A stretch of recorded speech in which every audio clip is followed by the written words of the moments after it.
Ladies and gentlemen,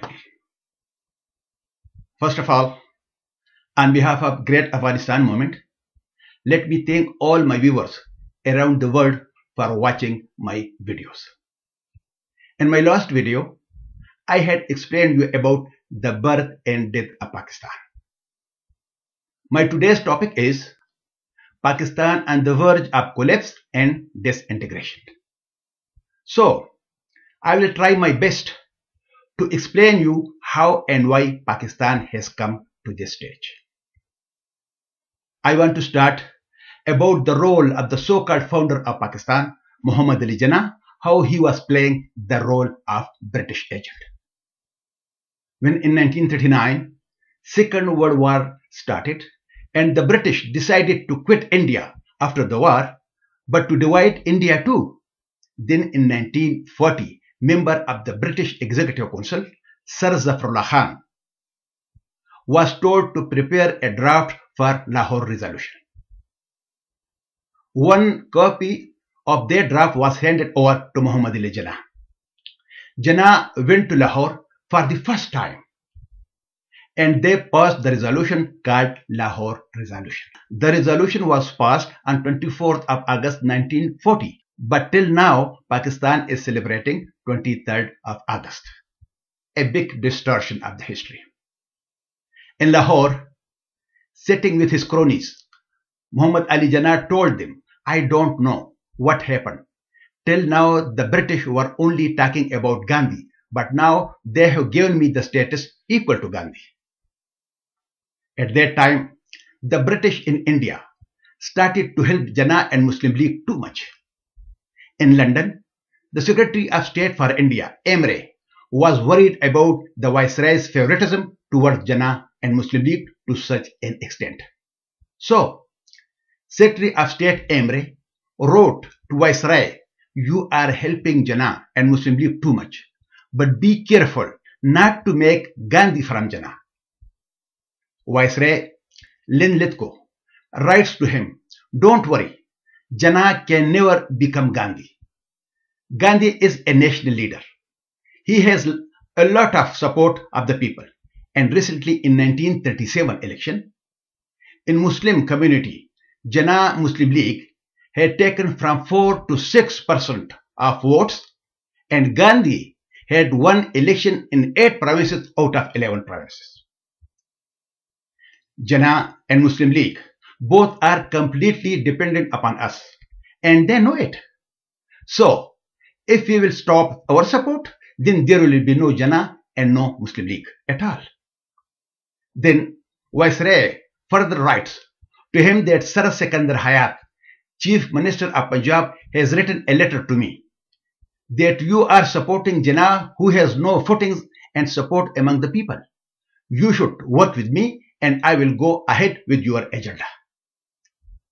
On 29th of August 1940, Viceroy Linlithgow further writes that Sir Akbar Hydari, who is our agent and is the Prime Minister with the ruler of Deccan Nizam, he also told me the same thing as Sikandar Hayat.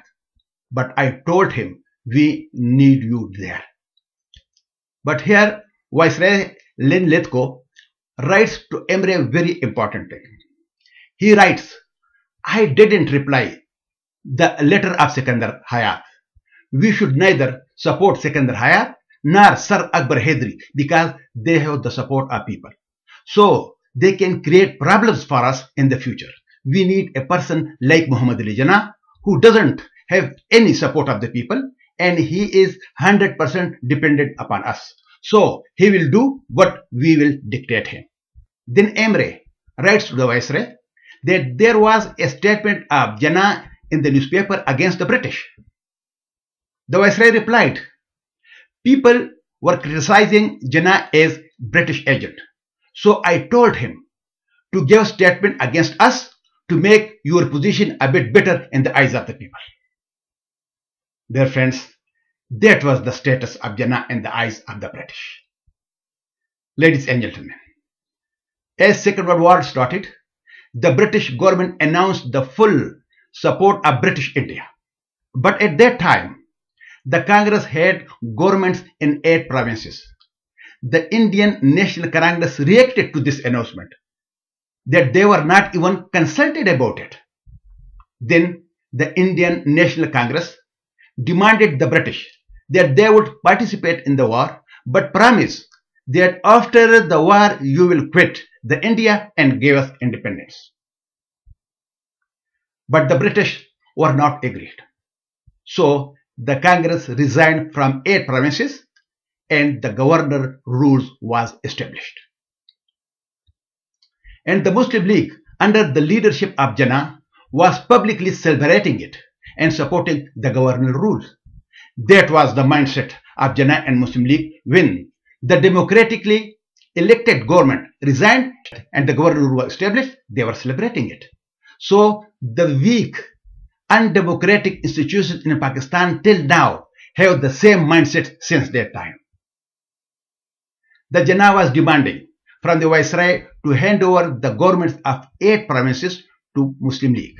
However, Muslim League didn't have any member in those provinces. Viceroy told him, London will not allow it. I can't do that. But Viceroy did not consider it necessary to ask Jinnah what was his representative status in the 1937 election. Blinded by their self-interest, the British lost all sense of principle or fair play. Despite the fact that the Muslim League was a political non-entity, the British regarded it the sole representative of all Muslims in British India. The population of India was 400 million people at that time, where 100 million were Muslims. But in various setups, they were given the equal representation with the Hindus by the British. Dear friends, Congress was the party of movements, protests, sacrifices, imprisonments, and abdication against the British rule, whereas the Muslim League was not, because Muslim League had been supporting British all the time. The British also supported Communist Party, released their leaders from jails to weaken the Indian National Congress.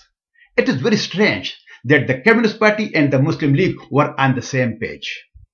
Very interesting situation. On 10th July 1940, Viceroy writes to Secretary of State for India, Emre, I hope that Jinnah will not continue to press his extravagant claims, but if he will continue it, I will go with our 2 other agents, Sir Sikandar Hayat and Fazlul Haq, without Jinnah. But Jinnah backed off the idea. In August 1942, when Congress launched the Quit India movement, Gandhi and all other Congress leaders were in the prison. From jail, Gandhi wrote a letter to Jinnah to form the government. However, he was terribly defeated in the election. But Jinnah agreed to hold discussions with Gandhi on one condition, that Gandhi will withdraw his demand for Quit India, because that's what the British wanted. Ladies and gentlemen, the then member of British Parliament, Woodrow Wilson, who was a close friend of Muhammad Ali Jinnah, had come to Delhi with a British official delegation in 1945. He writes in his biography that as I reached Delhi, I called Muhammad Ali Jinnah. He told me to come to his house. Woodrow says, when I came into his house, he was drinking whiskey and he offered me whiskey too. Then Jinnah said to me, why you British are stick with the idea of partition of India? It will not bring anything good. Put aside this idea. Let we Muslims and British join hands and we will rule India together forever. The Hindus are very weak people. They cannot do anything. It is another question that 93,000 Punjabi Muslim army soldiers surrendered to the weak Hindus in 1971 in East Pakistan. Dear friends, yes, Muhammad Ali Jinnah was right. The partition of India never brought anything good. The emergence of Pakistan has always been the cancer and a bleeding wound, not only for its own people, but for the whole world as well. Daughter of Muhammad Ali Jinnah, Deena Jinnah, also had said in an interview that my father didn't want breakaway from India. It was that time when Winston Churchill, the Prime Minister of England, also didn't want partition at all. Both Churchill and Jinnah had very close secret relations. Once, Jinnah invited him for lunch when Jinnah was in London, but Churchill told him people will not like it. Then Churchill also advised him not to write me directly, but through my secretary's address, because people must not know that we are meeting each other. Ladies and gentlemen, when Lord Wavell became the Viceroy of British India in 1943, he brought with him the brick-down plane. He wrote to London that we will hand over the Hindu-dominated provinces to them, and the British with their families and army will move to the Muslim-dominated provinces. He further writes that Feroz Khan Noon, who is working as messenger between me and Jinnah, I told him about my breakdown plan. Feroz Khan Noon replied me, let me ask from Muhammad Ali Jinnah.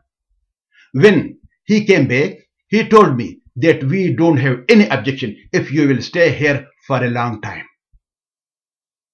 Lord Wavell writes in Viceroy's Journal that Liaquat Ali Khan told me, you must stay in India as many years as you want, and we the Muslim will be supporting you. Dear friends, just imagine the freedom which the Indian freedom fighters and nationalists had won from the British colony.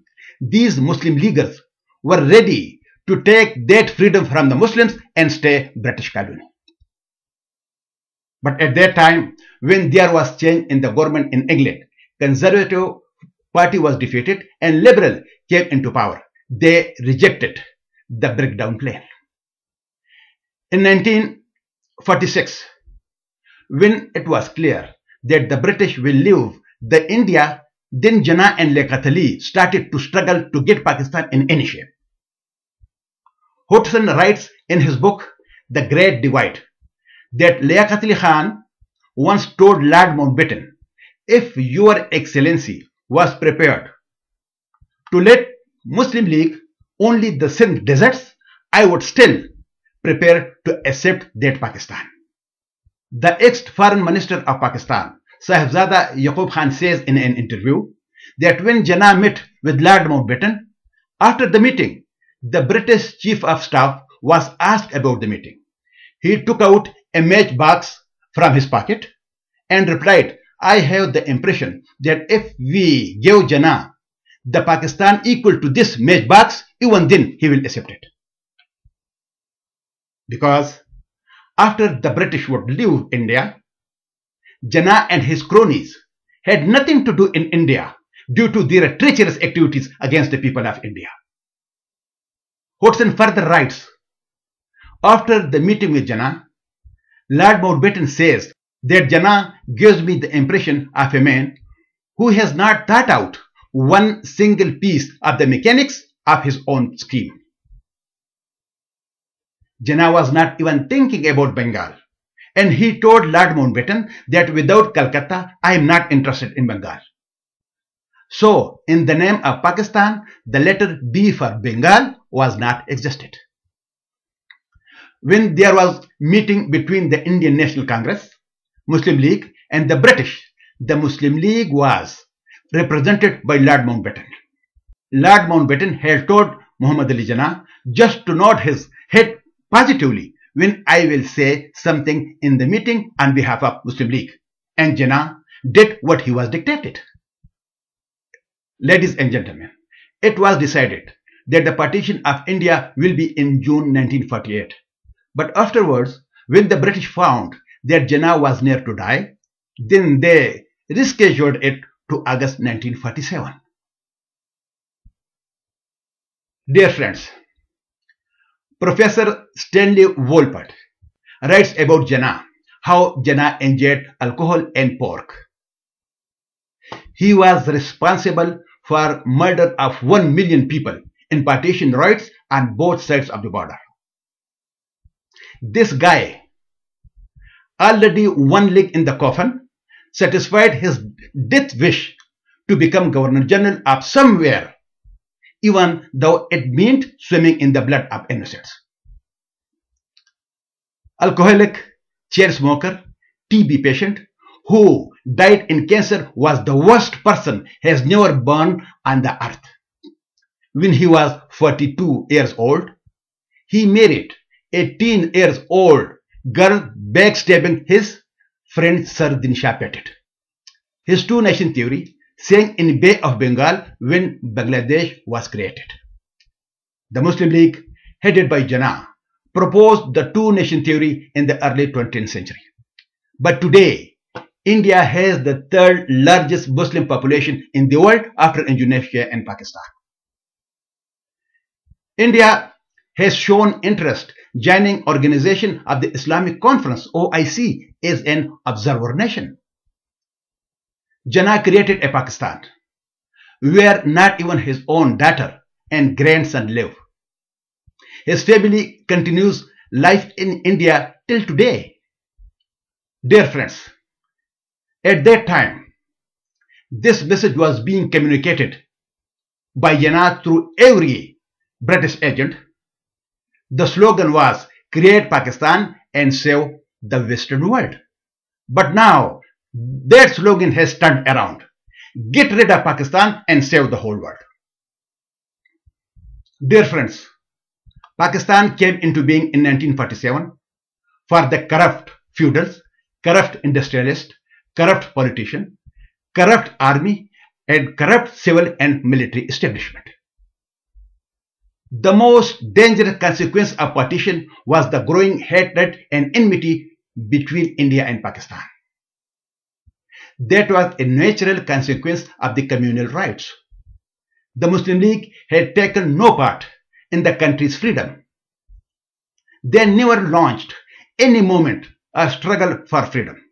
They were just working on British agenda to create problems between the Hindus and Muslims. Pakistan was based on the ideology of Islam. However, Islam has never been practiced in Pakistan. But Pakistan has always been used as a tool to protect the interest of Pakistan army, military and civil establishment and elites supported and legalized by the judiciary. Pakistani generals always gave the impression what is good for the army is good for Pakistan. It is even criminal offense to criticize the armed forces of Pakistan. Military believe that they have the right to rule the nation. Pakistan army, civil and military establishment describes the civilian leaders the bloody civilians.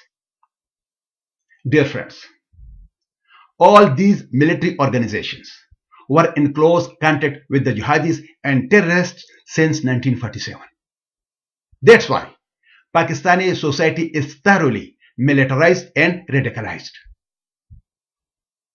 Dear friends, when Pakistan came into being in 1947, the Muhajirs, refugees, migrated from India were from 3 to 5%, and Punjabis were 25% of the whole population of East and West Pakistan. But in army and in establishment, the Punjabis were 80%. Pakistan by force imposed the Urdu language of these 3 to 5% refugees and 95 to 97% of the indigenous population of Pakistan. It is unprecedented in the history of the world. Even the so-called founder of Pakistan, Jinnah, couldn't speak Urdu. Punjabis are the only nation in the world who banned their own language, Punjabi. They don't speak Punjabi in their homes. Their kids are not allowed to speak Punjabi at home. Punjabis speak Punjabi when they beat their wives and kids or calling names, or when they are drunk, then they speak Punjabi, otherwise not. But in exchange of it, all Pakistan was given to Punjabi as the hostage. The one unit Pakistan philosophy, practiced by the Punjabi-centric military, has driven the country toward a genocidal path, and its national shift, sectarian strife, and misgovernance were strong centrifugal forces acting towards its future balkanization. Ladies and gentlemen, Pashtuns, Baloch, Bengali, and Sindhis had thousands of years their own history, language, and rich cultures. Urdu language is the language of 200 years old, introduced by Mughal empires in India. Pakistan has destroyed the history, society, culture, and language of the Pashtuns, Baloch, Sindhis, and minorities. Punjabis hate those nationalities in Pakistan who love their culture, history, and language. As a result, Pakistan became an orphan and cultureless nation. Dear friends, Pakistan's society is riddled and is the victim of deep ethnic, social, and economic fissures. The Pashtuns, the Baloch, and Sindhis could divide the nation as Bengalis nationalism did in 1971 when East Pakistan became Bangladesh.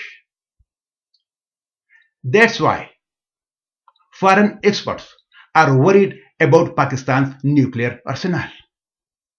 Dear friends, the dirty role of Pakistan in the world may lead to global terrorism, nuclear proliferation, and drug epidemic on a very large scale. With Islamabad's ever closer links to international terrorism, Pakistan's nuclear materials could more easily fall into dangerous hands. United States leaders watched with consternation as Pakistan slipped perilously close to being a rogue state. The other nationalities in Pakistan, except Punjabis, prefer to say themselves the Pashtuns, the Baloch, and Sindhis rather than Pakistani. Because after 1971, when East Pakistan became Bangladesh, there is no Pakistan anymore. Dear friends, Pakistan is the most dangerous foreign policy problem facing the United States and other countries in the world. Pakistan has become the epicenter of Islamic extremism. Its militants and suicide bombers come from all over the world. They threaten the United States-led effort to stabilize and rebuild Afghanistan. It also threatens Kashmir, India, and the wider world. Pakistan is a teeming third world country of substantial poverty and underdevelopment, beset by dying socio-economic institutions. Pakistan's hopelessly ineffective government has little chance of fixing its domestic problems. It is the confluence of all of these problems that make Pakistan so dangerous, so significant, and so challenging for the United States and the remaining world.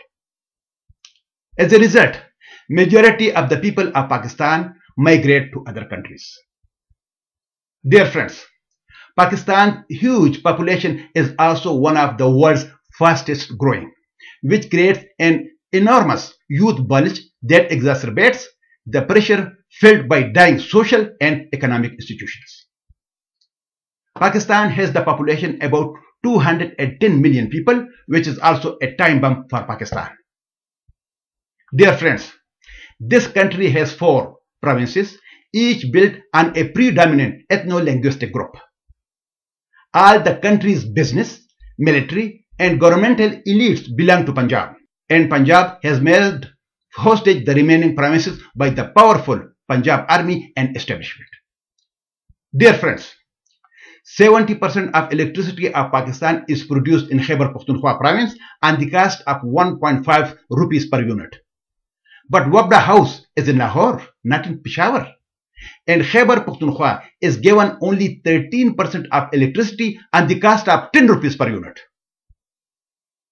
Punjab is using more than 68% electricity of Pakistan. Gas and oil are produced in Khyber Pakhtunkhwa, Balochistan, and Sindh, but the head office of Oil and Gas Development Corporation (OGDC) is in Islamabad, dominated by Punjab. Punjab produces 1% gas of Pakistan and utilizes 43% gas.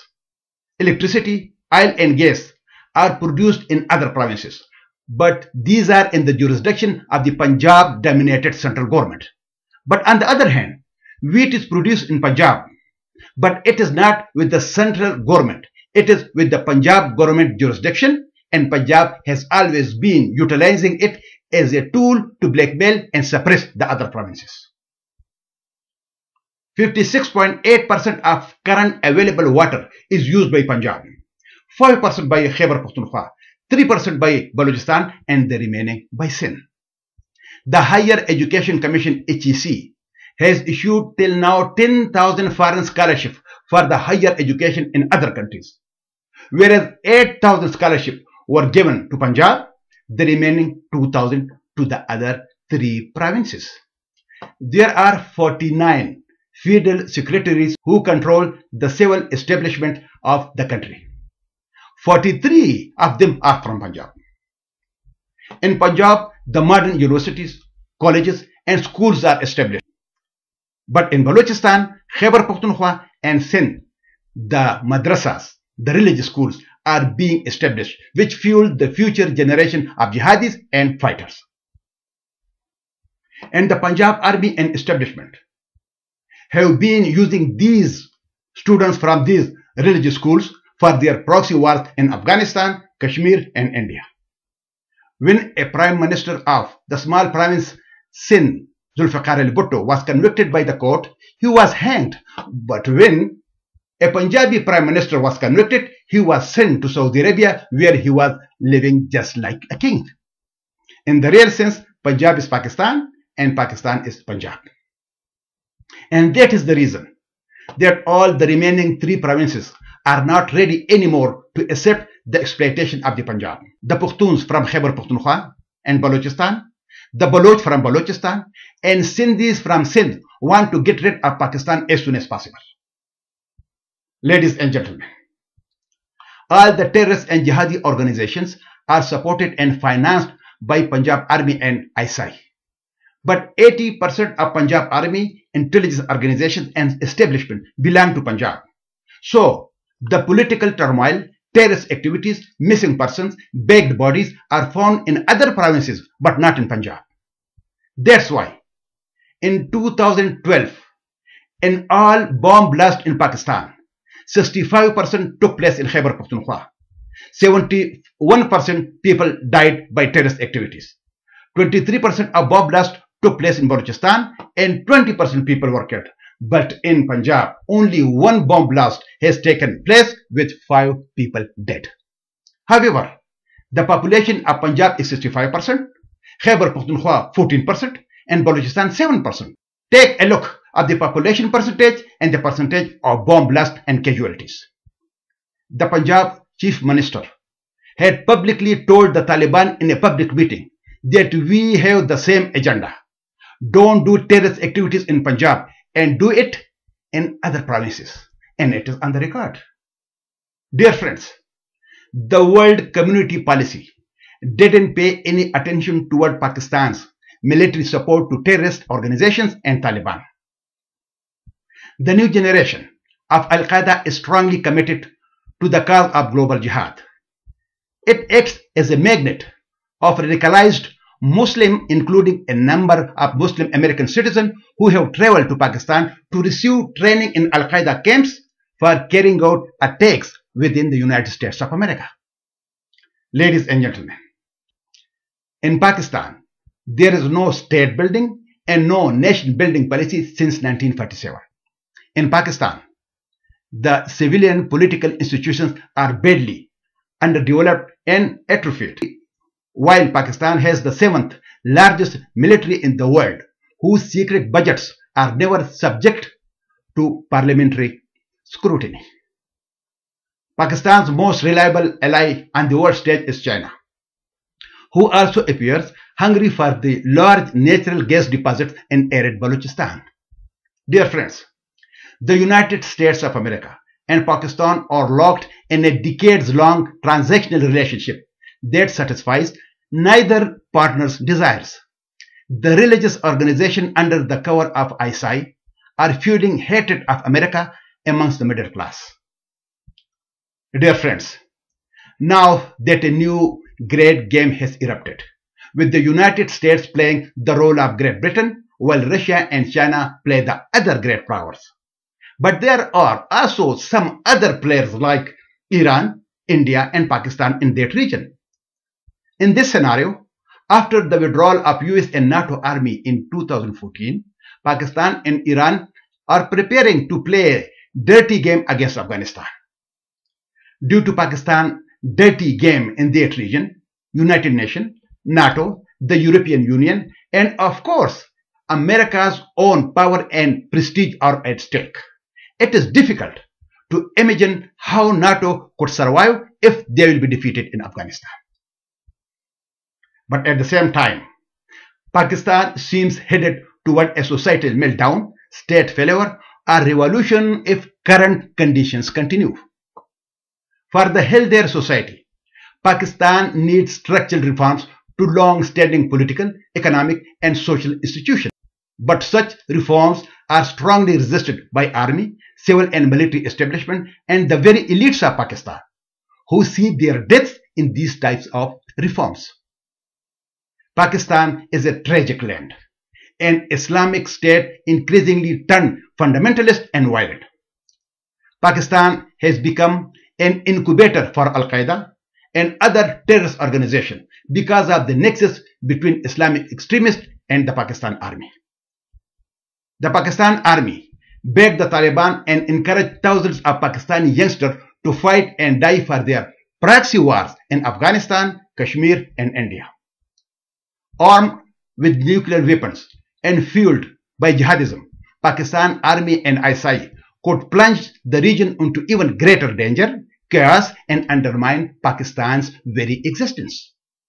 Wali Nasser, author and former State Department advisor, observed, Pakistan is nuclear armed, in near conflict with India, has a dangerous civil war with its own extremists, is now subject to one of the most brutal terrorism campaigns against its population, and is now coming apart along sectarian lines.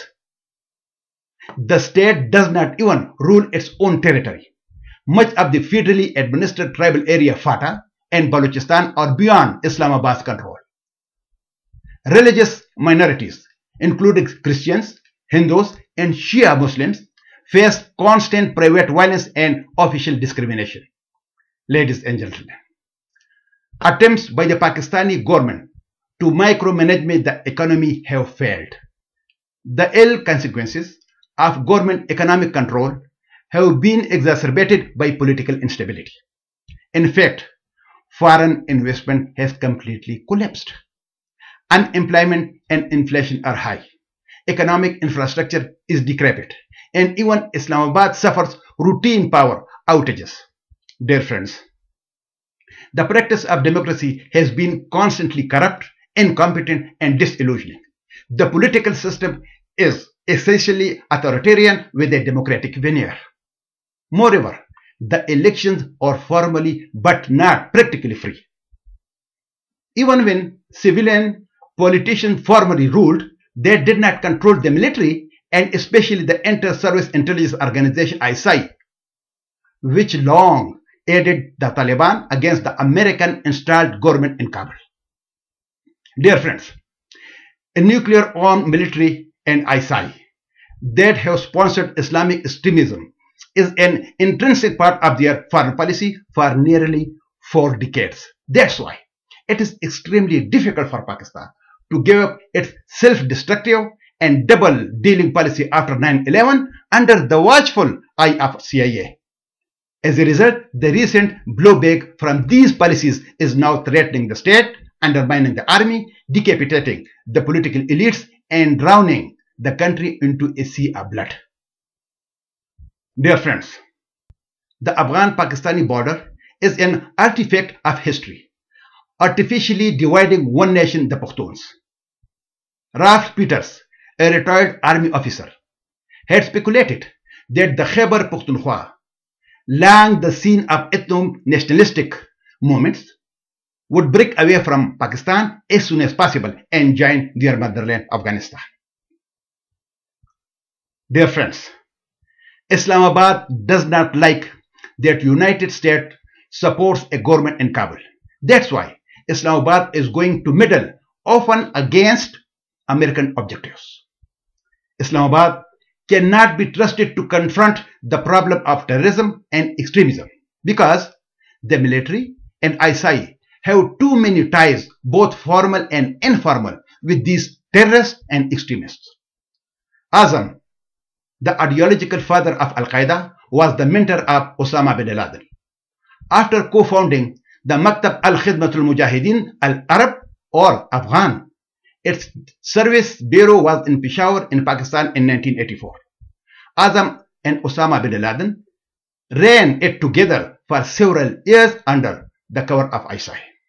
Both the Taliban and the Al-Qaeda have changed the character of Pakistan forever, making it one of the most dangerous countries in the world. The Al-Qaeda and the Taliban, supported by ISI, have destroyed the culture of Pakistan and rendered it into a state of turmoil and despair where no one can say when a suicide bomber will appear and blow himself up. There are everyday shootouts between Islamic factions. Dear friends, since 1947, Kashmir has been a running sore between India and Pakistan, over which the two countries have fought 4 wars in 1947, 1965, 1971, and in 1999, where Pakistan was terribly defeated by India in those wars.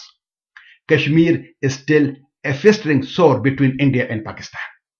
Pakistan Army and its intelligence unit, the Inter-Service Intelligence ISI, tried its best to rouse the people to rebel against India, but all these attempts failed. Often described as the most dangerous place on the earth, Pakistan semi-autonomous tribal region serves as a haven for Al-Qaeda operatives, Pakistani militants, and jihadists from across the Islamic world. Muslim radicals from United States of America and Europe who come for ideological instruction to Pakistan and to plot terrorist attacks in their home countries. Al-Qaeda is gaining strength. A flood of recruits from Pakistan's well-educated urban middle class, young people, professionals, and retired military officers have flocked to strongholds in the tribal area. This new generation of militants committed to global jihad acts as a magnet for Muslim radicals from across the world. They are part of a new Al-Qaeda that has taken root in Pakistan. The economic and political cost of the spreading militant violence have been huge, threatening to destabilize the country. Meanwhile, high inflation and growing unemployment have fueled discontent amongst Pakistanis, which provide an even more conducive environment for religious extremism. That's why the fragmentation of the country has become a real possibility. The map makers of Durand Line sowed the seeds of endless conflict between Afghanistan and Pakistan. Predictably, the tribesmen despised the artificial divide and continued to move freely across the border as if it did not exist. So, the best solution is to remove the Durand Line as soon as possible, and Pashtuns occupied by Pakistan should be integrated to their motherland, Afghanistan. Dear friends, the Haqqani network has perhaps 10,000 fighters battling United States and other NATO forces in Afghanistan. Its strong connections with ISI and Al-Qaeda have made the network the most dangerous insurgent faction in Afghanistan. The Pakistani military and establishment plan that after 2014 there will be civil war in Afghanistan. Then they will use the Haqqani network and Taliban groups as proxy forces to protect Pakistan's interests in Afghanistan against other tribes and Indian influence. The Haqqani network acts as a veritable arm of the ISI, Charge Admiral Mike Morrell. Dear friends, Pakistan is potentially dangerous to itself, the region, and the world. So, Hussein Haqqani, former ambassador of Pakistan, believes Pakistan's threat to itself and the world is essentially a failure to come to terms with itself as a nation. It would make it even harder to deal with the country's sectarian divide, the ethnic tensions, the insurgency in Balochistan, and the spread of the Pakistani Taliban out of the border tribal areas into the heartlands. Dear friends, Pakistan is on the verge of collapse and disintegration due to internal political turmoil, terrorist threats, export of terrorism, economic problems, and territorial dispute with Afghanistan and India. But even then, Pakistan still has the energy and gumption to promote proxy wars in Afghanistan, Kashmir, and India. Ladies and gentlemen, the civilized world wishes peace and economic prosperity against a threatening climate, growing population, and oncoming oil crisis, and worldwide economic woes. Then for how long the world community will tolerate the negative and spoiling behavior of Pakistan? Pakistan is more dangerous as an independent state than a disintegrated state, because Pakistan will be taken over by terrorist elements supported by a manipulative ISI at any time, which will be then a huge disaster for the whole world community. Pakistan hates India and Afghanistan because it realizes that Pukhtunkhwa, Balochistan, and Kashmir may slip from its grip at any time. Without the elimination of Pakistan, India, Afghanistan, and the remaining world may never become secure nations. Ladies and gentlemen, the Central Asian states to the north of Afghanistan, with a lot of untapped oil and gas deposits, are landlocked. The world community can easily have approach to Central Asian states through Afghanistan. But again, Pakistan is a problem. So the best solution is to get rid of Pakistan. That will make not only that region but the whole world safe and economically prosperous. It will create the mechanism in which the rule of law and civil society would grow and flourish. Otherwise, then Al-Qaeda can exploit the gap and the worst situation in that region. Ladies and gentlemen, this whole reorganization will change the boundaries of the region, but one thing that has to be undertaken, which will be a welcome change to the current bloodshed, turmoil, and export of terrorism. Very often, major change is needed to change the status quo when minor changes don't succeed. Time is ripe for action at this current time, where Pakistan is reeling under internal imbalances. Dear friends, for India, Afghanistan, and the world community to succeed, Pakistan must be out of the picture and cease to exist for the peace in the world. Therefore, throughout the world community must actively work toward that objective rather than waiting passively in spectator stands. Ladies and gentlemen, superpower Soviet Union collapsed because it was built on an idea that didn't work. That is the biggest danger to Pakistan, which also rests on the idea. Pakistan already does not exist because this illegal creation ceased to exist in 1971. Pakistan itself remains unsure about why it exists. Pakistan will collapse because of no governance, problematic relationship with its Islamic identity, history of military rule, struggle of power between army and political parties, incompetent leadership, President Ziaul-Haq Islamization reforms, territorial dispute with Afghanistan, Kashmir problem, geopolitical insecurities, and support of ISI with the jihadis and other militants. Dear friends, India sees itself as a major rising Asian state, and Pakistan is a drag on it. Pakistan was never a viable nation idea. Nation created on religious identities and anti-Indianness itself was denial to one's own identity. The leaders of Pakistan are distorting the history of Pakistan. But in any case, time will only tell that how Pakistani leaders and army can fool the civil society by their distorted history. Pakistan is collapsing and disintegration as soon as possible because all its departments and institutions are failed. Once an American who said, "We assumed that with all our aid and alliances, we believed that Pakistan would emerge as an independent democratic state. However, it turned out that India, which did not get our military assistance and partnership, has emerged as that kind of country." Ladies and gentlemen, in India, the military has a legitimate role, but still remains under the control of the government. Once Chief of Army Staff of India called Indira Gandhi, the then Prime Minister of India, to discuss some political issues. She told him, "Come tomorrow to my office." When he came to her office, she handed over termination letter to the general and told him that politics is our job, not yours. You have to protect the borders of India. But in Pakistan, government is controlled by the military. When government does something which the army doesn't like, they convene the corps commander meeting just to warn the government. In Pakistan, the military has identified enemies amongst its own fellow citizens. If you demonize your own people, you are in deep trouble. You can't treat the Pashtuns, the Baloch, or other ethnic or religious minorities the way you treat foreign enemies. That is the route to catastrophe. Also, Pakistan, like North Korea, uses its nuclear asset and its political fragility as means to extract concessions from other countries. Now, the entire world agrees that the right to the education is a first prerequisite to the development of any sector. Education gives people the skills they need to help themselves out of poverty and move into prosperity. But in Pakistan, budget for education is negligible. The curse of illiteracy in Pakistan is at its peak.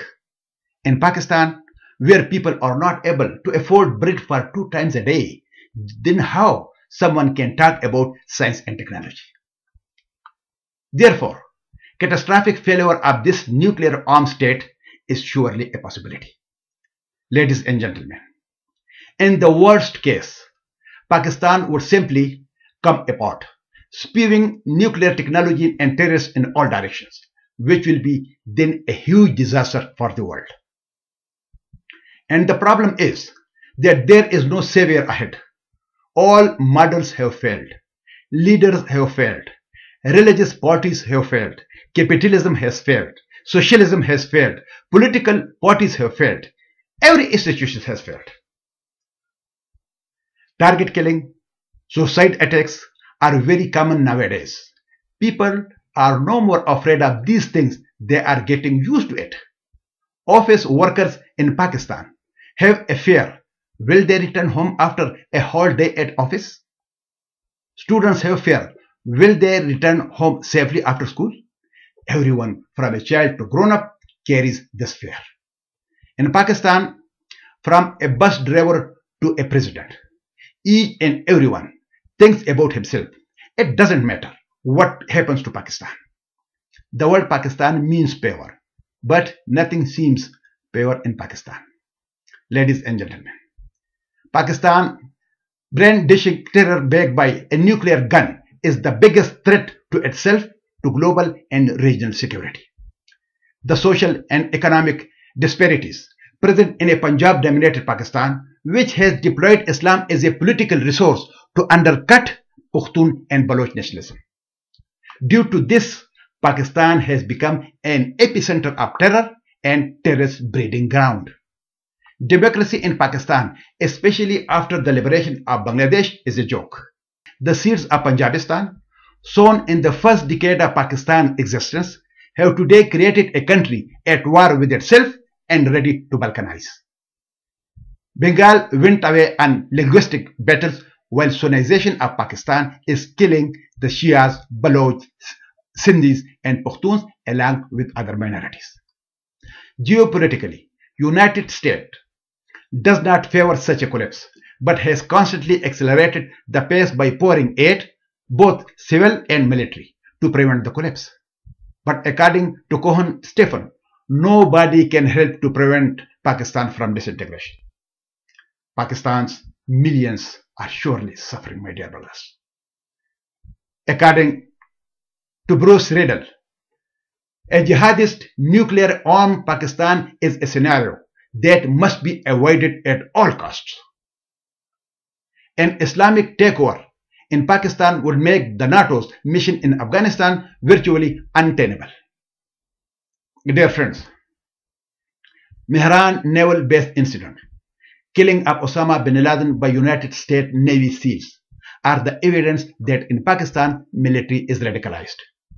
The cracks are already visible where the jihadis are making significant inroads into the military. Pakistan's geography, nuclear asset, terror infrastructure and fragile institutions are the vulnerabilities. Ladies and gentlemen, Chief of the Army Staff has not made a bid for a military coup to keep the taps of economic and military aid open. However, Army and ISI think that only they have the right to rule the government. So it appears that for Pakistan to fail, the military must fail somehow. Ladies and gentlemen, Osama bin Laden killing, Memo Gate, Mehran naval base attack on Banu and Dera Ismail Khan jails, etc. are all indicators pointing at the military division. Bruce Riddle, in his book Deadly Embrace, believes that there are more Zias in Pakistan military, and that scares the United States. The military is above the same level of accountability as the elected politicians, as required for democratic consolidations. Talbot says that in the worst case scenario, due to its fragile economy, Pakistan could destroy itself in an arms race with India. Something which, if gone wrong, may propel Pakistan into deeper disaster.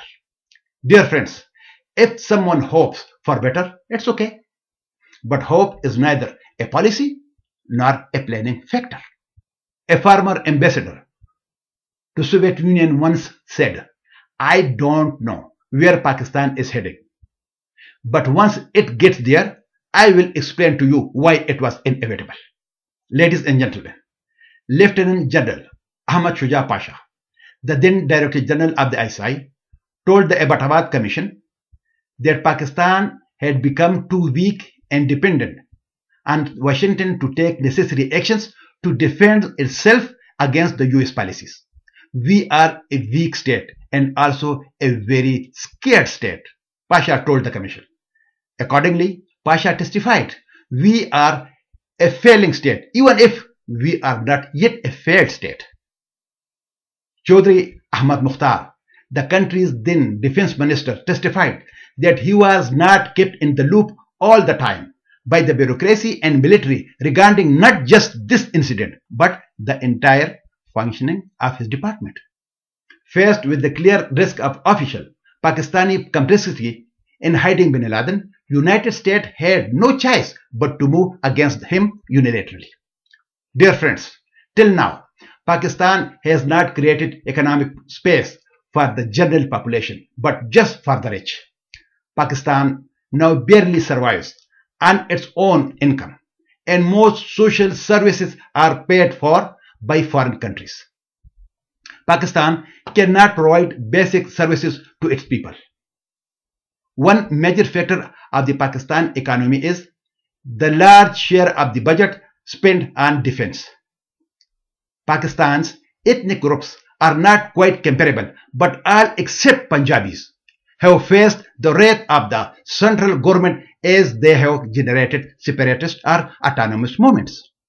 Since 1947, Pakistan has always been relying upon Islamist proxies to prosecute its interests in Afghanistan, Kashmir, and India.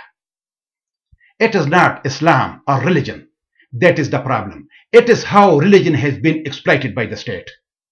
Ladies and gentlemen, the most pessimistic of Pakistanis feel that the battle has been lost, and some seek refuge elsewhere. For years, the military's role in Pakistan has been central. It is not only an army of Pakistan, but one province, the Punjab, which is grossly overrepresented in both the officers' corps and amongst the Jawans, which affects Punjab's relation with all of the other provinces. Army and ISI don't touch terrorist organizations which are Punjab based. One of the most devastating developments in Pakistan over the last 40 years has been the systematic destruction of the state qua state. The state's decision-making system has failed. The new media, they are heavily self-censored and influenced by commentators with ties to the military and intelligence organizations. Pakistan has played a dirty role in Afghan policies, largely through its support of Taliban, first overt, now covert, but now there is also a reverse flow. Pakistan's future will be shaped by developments in Afghanistan, which track back to Pakistan in three ways: Indian involvement in the country, the American presence, and the territorial dispute between Afghanistan and Pakistan. Pashtuns living on both sides of the so-called Duran line want to get rid of Pakistan and to be an integral part of their motherland, Afghanistan. Ladies and gentlemen, China has systematically expanded its role in South Asia, but nowhere more than in Pakistan, where it is dominant outside power. China has an open field with both politicians and generals making frequent trips to Beijing to firm up relations with China. The trend of democratization, modernization, secularization, and globalization, the main factors of the time, but Pakistan is moving in the opposite direction, and Pakistan is not ready for it. Pakistan took only one advantage of globalization to create purchasing networks around the world to purchase its nuclear technology from other countries. Later, it used these networks to share its nuclear technology with several customers. Furthermore, Pakistan has become the transit lounge and training center for jihadis of all varieties. Pakistan also became addicted to foreign assistance from major countries and international financial institutions. It never really reforming its economy because it didn't have to. Pakistan had religion built into its national identity, and it moved in that direction. Militant Islamist organizations and parties filled the space created by the absence of the strong institutions. Pakistan, like North Korea, is too nuclear to fail.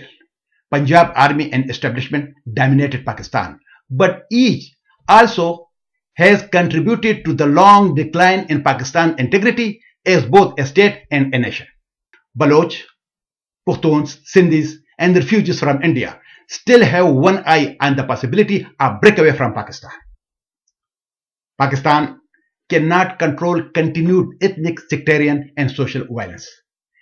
These trends are very hard to alter and impossible to change quickly due to the revival of insurgency and weak political institutions. As the Pakistani state becomes weaker and as divisive tendencies grow stronger, those who favor a strong state will be tempted to invoke the argument that there is an existential external threat to Pakistan that requires the suppression of ethnic, sectarian, and other differences. The problems generated by a bad economy, a bad demographic profile, and a bad sectarian situation will all deepen.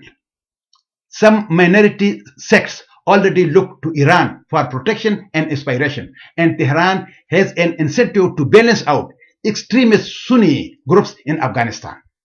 Some leaders in Karachi and the Muhajir community in particular now look to India with very different perspectives than did their forefathers who abandoned it. And they talk about the independent Karachi with strong economic and security ties to other countries just like Singapore. As a result, Pakistan Army, along with hardcore Punjabi leaders, will alienate the Pashtuns, the Baloch, and Sindhis. Ralph Peters, a retired army officer, raises the possibility of Pakistan being reduced to a rump of Punjab and parts of Sindh, with Balochistan and the Khyber Pakhtunkhwa breaking away. Peters suggested that Balochistan might become a free state, including parts of Iran's own province of Balochistan, while the Khyber Pakhtunkhwa would become a part of their motherland, Afghanistan. If some argue that it is impossible, but breakup of Soviet Union was also unexpected and unpredicted by most Soviet experts. Pakistan's economic position is much weak and might collapse even without a war. Its natural economic partner is India, although the Chinese exploit Pakistan more thoroughly than any other state in the world. In 1948, after the occupation of some Kashmir territory, a part of it was gifted to China by Pakistan. Similarly, a part of Balochistan was gifted to the Shah of Iran. Dear friends, When a state is unable to protect its citizens and to collect the taxes required for the delivery of basic services, its citizens will cease to regard themselves as citizens but as subjects. They will try to leave the state or seek to transform the very idea of Islam that holds them together, or fight the state, or all three at the same time. Pakistan has never had a workable arrangement between the state and those who are ruled. In the words of Professor Hamid Kazalbash, talking about the upsurge in sectarian and political violence, the people of Pakistan ignored or taking their revenge from Pakistan. The lack of basic political freedom, grinding poverty, huge economic disparities, and an Islamic extremism are set to plunge Pakistan into even greater turmoil. Historically, states and empires regularly come and go. The United Nations was founded with 51 states and now has more than 192 states. Dear friends, as an already failed state, a malign supporter of radical Islamic causes, and the epicenter of global terrorism, Pakistan has reached to the point of no return. Pakistan faces civil war-like situation, ethnic cleansing, terrorism, proliferation of weapons of mass destruction, organized crime, disease, poverty, and mass starvation, which lead now Pakistan to the verge of collapse and disintegration. The identity of Pakistan has never been clear. The failure of the economy, political incoherence, separatism, corruption, and the rise of extremists are all problems. Bruce Riddle sees Pakistan as ripe for change, but it could be radical change for the worst, and that the battle for the soul of Pakistan has never been so acute. Pakistan's nuclear arsenal would be at stake, and relations with the India would also worsen, as would relations with the United States of America. Riddle's policy recommendation is that this is a future to be avoided at all costs. Pakistan faces a threat to its very existence. He warns that the day of reckoning is coming, and that the more time that is taken to address the rout, the bloodier and most protracted the confrontation is likely to be. And of course, the fall of Pakistan to radical Islamic forces would be calamitous for the rest of the world. Dear friends, noting that Pakistan ranks as 9th of the world's weakest country, the challenges of military, weak governance, and economic insecurity are feeding each other in a dangerous cycle. Due to the growing insurgency, the stability of Pakistan is now seriously in question. Relations between Pakistan and the United States of America are also strained. Both of them have substantial differences of opinion about the appropriate strategy in Afghanistan and how to deal with the wider insurgency. United States has accused elements within Pakistan's intelligence service and the Pakistani military of supporting insurgent groups fighting in Afghanistan, including Haqqani network, to gain influence in Afghanistan. Pakistan is also supporting groups focused on fighting India. Even Beijing has usually forthright in telling Islamabad that it will not intervene in the event of an Indo-Pakistan war, on account of Islamabad's adventurousness in Kargil and its failure to crack down on terrorists operating from Pakistan's side in China. As a consequence, Beijing's position on Kashmir has moved toward New Delhi's and Washington's that India and Pakistan need to resolve their dispute through bilateral discussion, not through third-party intervention. There is little that links Pakistan and the United States in any positive, proactive way because Pakistan army and establishment has always been cheating and telling a lie to the United States of America. Pakistani army and establishment are professional liars and cheaters. Since 1947, the two countries were allies in name but friends hardly at all. The United States had resumed large-scale economic military assistance to Pakistan in exchange for Islamabad's cooperation in rooting out Taliban fighters and Al-Qaeda members operating on Pakistan's side. But Pakistan was playing double-cross game. relations between Pakistan and United States of America, Pakistan and India, and Pakistan and Afghanistan are key to understanding the foreign policy of Pakistan. But Pakistan is in very strained relation with all these countries. Ex-Director General of ISI, it is on the record as saying that all the Mujahid Taliban factions will join the Pakistan army in the war against India. Ex-Chief of Army and ex-President of Pakistan, Pervez Musharraf, too stated that the Mujahideen and Taliban are Pakistan's secret weapons against India. Pakistan's hostility towards India will not cease, but they may seek temporary concessions and partial peace while they can recover to simply bite India's in the backside again. But still, Pakistan will remain a troubled state with a poor economy, terrorism, insurgencies, and sectarian strife for the future. Future would be a radical transformation and the rise of Islamist or a breakaway movement led by the Pashtuns and Baloch. Pakistan will never find itself on the way to recovery. The current political, economic, and foreign policy in place will most likely lead the country to disaster because of their short-sighted and ad hoc nature.